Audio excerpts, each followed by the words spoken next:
Hello everyone, welcome to ई पाठशाला education. दोस्तों, इस वीडियो में हम क्लास 11th के पॉलिटिकल साइंस के चैप्टर 3 में दिए गए कार्टून्स को सॉल्व करेंगे और देखेंगे कि इन कार्टून से किस प्रकार के पर्सन बन सकते हैं। चैप्टर 1 की कार्टून एक्सप्लेनेशन की वीडियो अगर आपने अभी तक नहीं देखी है तो डिस्क्रिप्शन में दिए गए लिंक से या फिर ऊपर राइट कॉर्नर में आई बटन पर क्लिक करके भी आप देख सकते हो। तो चलिए दोस्तों, वीडियो शुरू करते हैं। पहला कार्टून है, उसका नाम है इलेक्शन इन द एयर। इसका मतलब क्या है कि चुनाव जो हैं वो हवा में हैं, मतलब उनकी घोषणा हो चुकी है, चुनाव आने वाले हैं।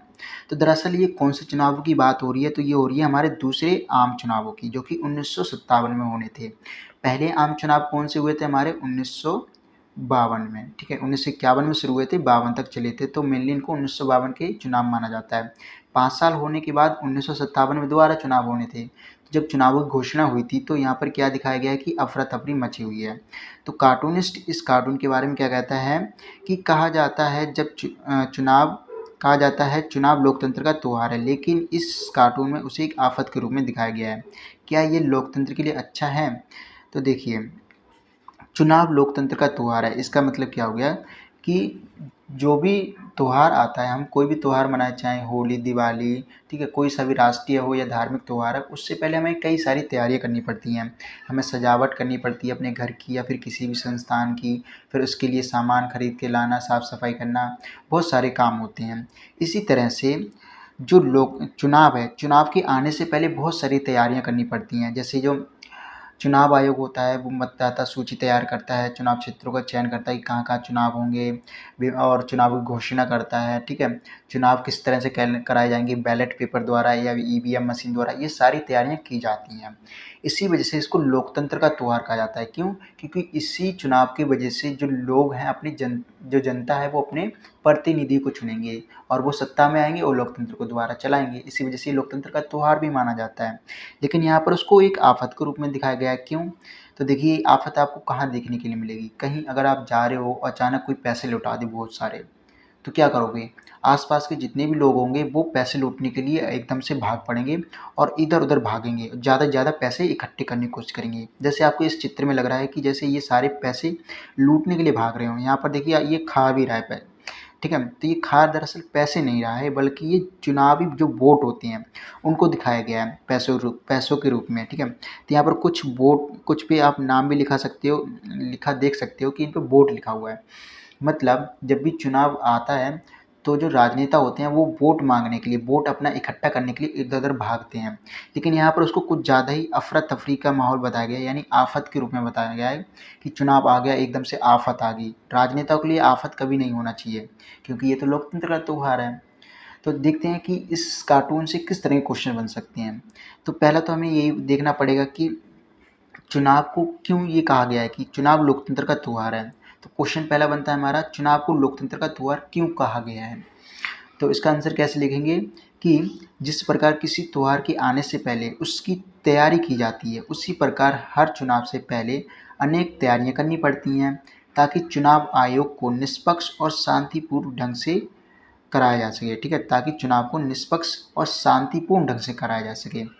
कौन कौन सी तैयारी करनी पड़ती हैं? जैसे मतदाता सूची तैयार की जाती है, चुनाव क्षेत्रों का चयन किया जाता है, जितनी भी राजनीतिक पार्टियां हैं उनको चुनाव चिन्ह दिए जाते हैं कि तुम्हारा ये चुनाव चिन्ह रहेगा, तुम्हारा ये चुनाव चिन्ह रहेगा, ठीक है। सभी पार्टियों के अलग अलग चुनाव चिन्ह होते हैं। फिर जो पार्टियां होती हैं वो अपनी अपनी चुनावी रैलियां निकालती हैं, ताकि अधिक से अधिक उनके जो एजेंडे हैं, वो जो देश के लिए काम करना चाहते हैं, जनता के लिए काम करना चाहते हैं, उनको बता सकें उन रैलियों में, ठीक है। तो इस तरह के बहुत सारे काम किए जाते हैं, ठीक है। इनसे फाइनली होता क्या है? इनसे फाइनली एक नेता जो होता है देश का, वो निकल के आता है और जो लोग होते हैं, जनता होती है, वो अपने प्रतिनिधि को चुनती है, जिससे जो लोकतंत्र है वो कायम रहता है। यानी ये सब लोकतंत्र को कायम रखने के लिए सारी तैयारियां की जाती हैं। इसी वजह से चुनावों को लोकतंत्र का त्योहार कहा गया है, ठीक है। तो आपको समझ में आ गया, जिस तरह से हम किसी भी त्योहार से पहले बहुत सारी तैयारियां करते हैं ताकि उसको सफल बना सकें, इसी प्रकार लोकतंत्र जो है उसको सफल बनाने के लिए चुनाव को हमें सफल बनाना ज़रूरी है और चुनाव के लिए बहुत सारी तैयारियां करनी पड़ती हैं, ठीक है। तो इस तरह से आप लिख सकते हो। अब देखते हैं कि इसमें दूसरा क्वेश्चन क्या बन सकता है क्या इस तरह की अफरा-तफरी प्रत्येक चुनाव में होती है? बिल्कुल नहीं। जैसे कि यहाँ पर देखा गया है कि यहाँ पर ये भाग रहे हैं, इधर भाग रहे हैं, इधर भाग रहे हैं, नहीं। ऐसा हमेशा नहीं होता है। अधिकांश चुनाव शांतिपूर्ण ढंग से संपन्न किए जाते हैं। क्या ये लोकतंत्र के लिए अच्छा है? जैसा कि आपको चित्र में भी यहाँ नीचे पूछा गया है कि क्या ये लोकतंत्र के लिए अच्छा है? तो बिल्कुल नहीं। जो अफरा-तफरी का माहौल है वो लोकतंत्र के लिए बिल्कुल भी अच्छा नहीं है। क्योंकि लोकतंत्र में चुनाव स्वतंत्र और निष्पक्ष होना ज़रूरी है, इसीलिए ये सिर्फ शांतिपूर्ण ढंग से ही किया जा सकता है। इस कार्टून में भीम का कांग्रेस के आगे विपक्ष एक बौने के रूप में दिखाया गया है। क्या ये हमारे निर्वाचन प्रणाली का परिणाम था? तो देखिए यहाँ पर क्या दिखाया गया है, जो कांग्रेस है वो काफ़ी बड़ी-बड़ी दिखाई गई है। कांग्रेस का मतलब यहाँ पर जो लीडर हैं उनका साइज़ बहुत बड़ा दिखाया गया है, जबकि विपक्ष का साइज़ बहुत छोटा दिखाया गया है। ठीक है, जो कि अपनी बात को चिल्ला-चिल्ला के इन लोगों तक पहुँचाने की कोशिश कर रहा है और ये कान लगा के उसको सुनने की कोशिश कर रहे हैं। तो ये क्या दर्शा रहा है? देखिए, ये बात की जा रही है जब पहला आम चुनाव हुआ था 1952 में, उस टाइम क्या हुआ था, जो कांग्रेस पार्टी थी वो सबसे बड़ी पार्टी निकल के आई थी, उसको बहुत ज़्यादा वोट मिले थे।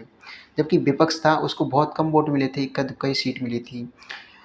ये उसी की बात कर रहा है कि जो कांग्रेस पार्टी थी उसको इतने ज़्यादा वोट मिले कि वो बहुत ज़्यादा पावरफुल बन गई, जबकि विपक्ष बहुत छोटा रह गया।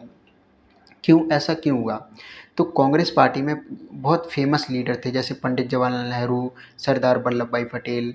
तो इस तरह के जो नेता थे ये बहुत जनता में इनकी अच्छी छवि थी। क्यों? क्योंकि ये स्वतंत्रता सेनानी थे जिन्होंने देश को आज़ाद कराने में महत्वपूर्ण भूमिका निभाई थी। और फिर जब ये कांग्रेस पार्टी में आए तो कांग्रेस पार्टी की छवि जनता में अच्छी हो गई। इस वजह से इसके जो नेता थे वो काफ़ी हर एक चुनाव को जीतते थे। और जो विपक्षी पार्टी थी वो अभी-अभी बनना शुरू हुई थी, जबकि कांग्रेस पार्टी पुरानी थी। और जबकि ये जो विपक्ष पार्टियाँ अभी-अभी बनना शुरू हुई थी, तो ये जनता में इतनी ज़्यादा फ़ेमस नहीं थी। इनके लीडर्स फ़ेमस नहीं थे, इस वजह से इनको बहुत कम वोट मिलते थे। तो यानी कि ये बहुत ज़्यादा उस टाइम कमज़ोर था। तो यानी कि क्या दिखाता है, ये कमज़ोर विपक्ष को दिखा रहा है। और जो कांग्रेस पार्टी है वो इतनी भीमकाय लग रही है, यानी कि वो बहुत ज़्यादा मजबूत है। ठीक है? पावरफुल है, क्योंकि उसको बहुत ज़्यादा वोट मिले। तो इससे कार्टून से चित जो क्वेश्चन है वो क्या बन सकते हैं? तो पहला क्वेश्चन यही बन सकता है कि ये कार्टून क्या दर्शा रहा है? तो ये कार्टून लोकतंत्र में विपक्ष की भूमिका को दर्शाता है कि किस तरह से विपक्ष की भूमिका है, बहुत ही छोटा है। तो विपक्ष का बौना स्वरूप कमज़ोर विपक्ष की ओर इशारा करता है, जो सत्ता पक्ष यानी कांग्रेस तक अपनी बात पहुंचाने की कोशिश कर रहा है। लोकतंत्र को बनाए रखने के लिए विपक्ष का मजबूत होना ज़रूरी है। ठीक है? तो जो लोकतंत्र है उसमें जब विपक्ष मजबूत होगा तभी जाके जो सत्ता में बैठी पार्टी है वो अच्छे कार्य करेगी। यानी कि अगर वो कुछ गलत कार्य करेगी भी तो जो विपक्ष है उसको उन गलत कार्यों के लिए रोक सकता है। इसी वजह से जैसे यहाँ पर अगर मान लो कांग्रेस कुछ भी करती है जो कि गलत है, तो यहाँ पर सत्ता पक्ष इतनी तेज़ बोल रहा है कि उसकी आवाज़ तक उन तक नहीं पहुँच पाएगी, क्योंकि सत्ता जो विपक्ष है वो मजबूत नहीं है। तो देखिए इसी में से हमारा जो दूसरा क्वेश्चन है वो बन सकता है कि क्या यह हमारे निर्वाचन प्रणाली का परिणाम था? तो देखिए हाँ, बिल्कुल किस तरह से हमारे निर्वाचन प्रणाली का परिणाम था। तो शुरुआत में जो निर्वाचन हुए थे वो पहले के हुए थे, प्रथम आम चुनाव हुए थे, तो सिर्फ एक ही पार्टी उस टाइम थी जो कि थी कांग्रेस। ठीक है? तो कांग्रेस एक ही पार्टी थी तो सभी लोगों ने उसी पार्टी को ज़्यादा वोट दिए। विपक्ष में बहुत ही कम पार्टियाँ थीं जो थी वो बहुत ज़्यादा फेमस भी नहीं थी। तो क्योंकि उस समय अधिकांश पार्टियाँ अभी-अभी बनी थी, जनता में अधिक लोकप्रिय नहीं हुई थी, इसीलिए कोई मजबूत विपक्षी पार्टी नहीं थी। ठीक है? इस वजह से जो चुनाव में जो जीत मिली, अधिकांश जो कांग्रेस पार्टी थी उसको ही जीत मिली, उसको ही ज़्यादा वोट मिले। तीसरा क्वेश्चन बन सकता है कि क्या आज भी विपक्ष उतना ही छोटा है जितना पहले था? तो बिल्कुल नहीं। ठीक है? वर्तमान में कई महत्वपूर्ण विपक्ष पार्टियाँ हैं जो महत्वपूर्ण भूमिका निभा रही हैं, जैसे कांग्रेस। ठीक है? कांग्रेस के सिवा यहाँ पर आम आदमी पार्टी बात कर सकते हैं। ठीक है? कम्युनिस्ट पार्टी ऑफ इंडिया है। ठीक है? इस तरह की बहुत बड़ी-बड़ी पार्टियाँ हैं जो कि जनता दल है, जेडीएस पता नहीं। ठीक है? इस तरह की बहुत सारे देश में पार्टियाँ हैं जो कि विपक्ष की भूमिका निभाती हैं। और जब भी कोई सत्ता पक्ष कोई गलत अनुचित फैसला लेता है तो विपक्षी दल उसकी आलोचना करके उसे उचित नीति निर्माण के लिए प्रोत्साहित करते हैं। ठीक है? तो विपक्षी पार्टी का कार्य भी यहाँ पर दिखाया गया है कि जब भी सत्ता पक्ष कोई गलत और अनुचित फैसला लेता है तो विपक्षी दल क्या करते हैं, उसकी आलोचना करते हैं और सत्ता पक्ष में जो पार्टी है उसको उचित निर्णय लेने के लिए प्रोत्साहित करते हैं। तो इसी वजह से जो विपक्ष है उसकी भूमिका बहुत ज़्यादा महत्वपूर्ण हो जाती है। तो देखिए इस कार्टून में क्या दिखाया गया है, ये कार्टून है 1951 का, 21 अक्टूबर 1951। तो यहाँ पर एक हाथी दिखाया गया है जो कि आउट ऑफ कंट्रोल है, और इसके ऊपर दिखाया गया है अडल्ट वोट। अडल्ट वोट मतलब वयस्क मत अधिकार, यानी वयस्क जो होते हैं जिनको वोट देने का अधिकार हो, उनको दिखाया गया है इस बड़े से हाथी से, जिसको कंट्रोल किया जा रहा है एक व्यक्ति द्वारा, कोशिश की जा रही है, जो कि है पंडित जवाहरलाल नेहरू। ठीक है, पंडित जवाहरलाल नेहरू द्वारा एक हाथी को कंट्रोल करने की कोशिश की जा रही है। तो ये किस टाइम की बात हो रही है, जब हमारे 1951 में प्रथम आम चुनाव होने वाले थे। तो कई सारे लोग ऐसे थे जिनको वोट देना था, लेकिन उनको पता ही नहीं था कि किस तरह से वोट दिए जाएंगे, क्या होगा वोट में, कैसे दिया जाता है, अपने प्रतिनिधियों को कैसे चुना जाता है। तो उस टाइम जो पंडित जवाहरलाल नेहरू थे, उन्होंने इसको मतलब कंट्रोल करने की काफ़ी कोशिश थी कि किस तरह से लोगों को समझाया जाए कि उन्हें अपने प्रतिनिधियों को किस तरह से स्वतंत्र रूप से और निष्पक्ष रूप से चुनना है। तो ये उसी घटना को दर्शाने की कोशिश की गई है कि किस तरह से बहुत सारे जो वोट देने वाले लोग थे, उनको कंट्रोल करने के लिए जो देश के प्रधानमंत्री हैं वो कोशिश कर रहे हैं। तो क्वेश्चन यहाँ से किस तरह के बन सकते हैं कि सार्वभौमिक वयस्क मताधिकार की एक हाथी से तुलना क्यों की गई है। ठीक है, एक हाथी से ही क्यों तुलना की गई है। तो इसका आंसर कैसे लिखेंगे कि हाथी का बड़ी आकार उस विशाल वयस्क मतदाताओं की संख्या को दर्शाता है जिन्हें पहले आम चुनाव कब से कब तक हुए थे, 1951 से 52 तक। ठीक है, तो जिन्हें पहले आम चुनाव में वोट देकर अपने प्रतिनिधियों को चुनना था, लेकिन उन्हें इसका कोई पूर्व अनुभव नहीं था, उनको मतलब पहले से पता नहीं था किस तरह से वोट देनी है। दूसरा क्वेश्चन बन सकता है, क्या ये संभालने योग्य नहीं है। जैसे यहाँ पर ये संभालने की कोशिश कर रहे हैं, तो क्या ये संभालने योग्य नहीं है। हालांकि इतनी विशाल मतदाताओं की संख्या को उनके मताधिकारों के बारे में बताना एक चुनौतीपूर्ण काम था, लेकिन चुनाव आयोग ने लोगों को उनके मताधिकार के बारे में जागरूक करके इसे सफलतापूर्वक स्वतंत्र किया। मतलब इसे एक तरह से हम कह सकते हैं कि ये चुनौतीपूर्ण काम था, इसको संभालना, कि लोगों को बताना कि आपको वोट देना है, अपने मतदाता को, अपने प्रतिनिधियों को चुनना है, वोट का गलत इस्तेमाल ना होने देना है। ठीक है, लेकिन इसको जागरूकता के द्वारा सफल बनाया गया। इसमें किसकी भूमिका रही, चुनाव आयोग ने लोगों को शिक्षित किया कि आपको किस तरह से जाना है, वोट किस तरह से देना है। लोगों में अभियान चलाए, अभियान द्वारा बहुत ज़्यादा लोगों को शिक्षित किया गया, बताया गया कि किस तरह से बैलेट पेपर का यूज़ करना है। ठीक है, निष्पक्ष चुनाव को कराने के लिए बहुत ज़्यादा मेहनत की गई, और जो कि सफल भी हुआ। तो देखिए यहाँ पर कार्टून से रिलेटेड 1 नंबर के भी क्वेश्चन बन सकते हैं जो कि एमसीक्यू में है। तो कार्टून में हाथी किस प्रकार की समस्या की ओर संकेत करता नजर आ रहा है।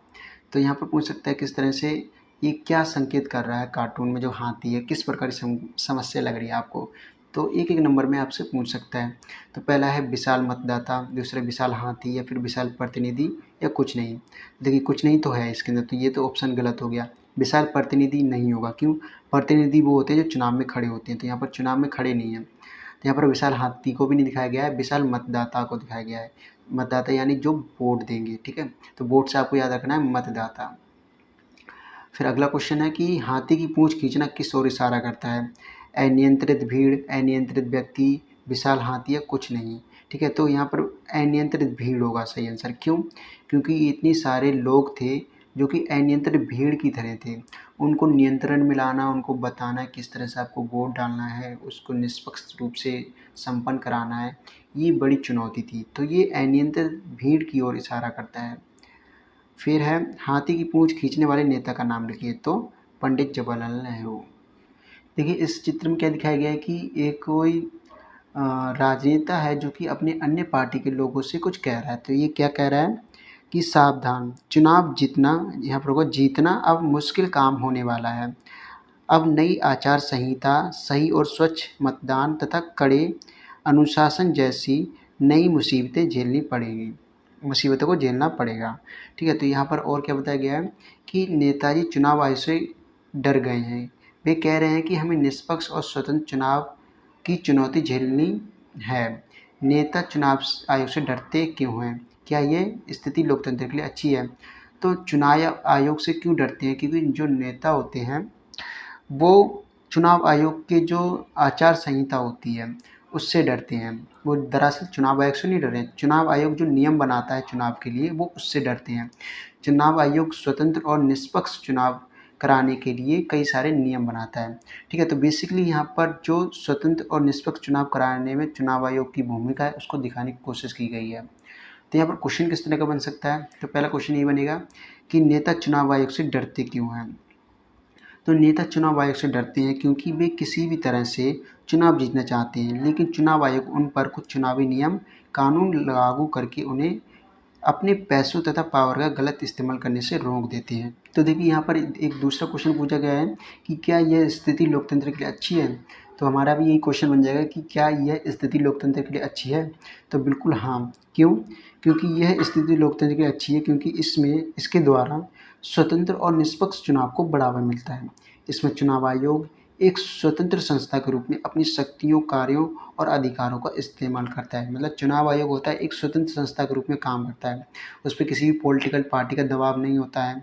ठीक है, वो सभी पार्टी पे समान नियम लागू करता है ताकि स्वतंत्र और निष्पक्ष चुनाव कराए जा सके। देखिए इस कार्टून में क्या कहा गया है कि पुरानी आदत छोड़ो और कैमरे के सामने आओ, अब तो तुम्हें टिकट मिल गया है, चुनाव लड़ना है। तो यहाँ पर देखिए राजनीति का जो अपराधीकरण होता है उसको दर्शाने की कोशिश की गई है कि ये जो एक व्यक्ति है वो भी अपराधी है, यानी कि अपनी सज़ा काट के आया है, लेकिन बाकी इसके जो समर्थक हैं वो नेता हैं और इससे कह रहे हैं कि अपनी पुरानी आदत छोड़ो।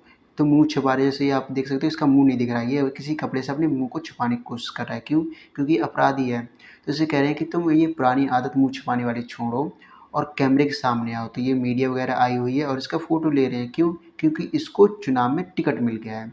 टिकट मिलने का मतलब है ये भी अब ये चुनाव लड़ सकता है। चुनाव लड़ेगा तो सत्ता में भी आ सकता है। ठीक है, तो यहाँ पर राजनीति में जो अपराधी हैं वो भी आ जाते हैं, ये उसको दर्शाने की कोशिश की गई है। तो यहाँ पर क्वेश्चन यही बन सकता है कि कार्टून क्या दर्शा रहा है?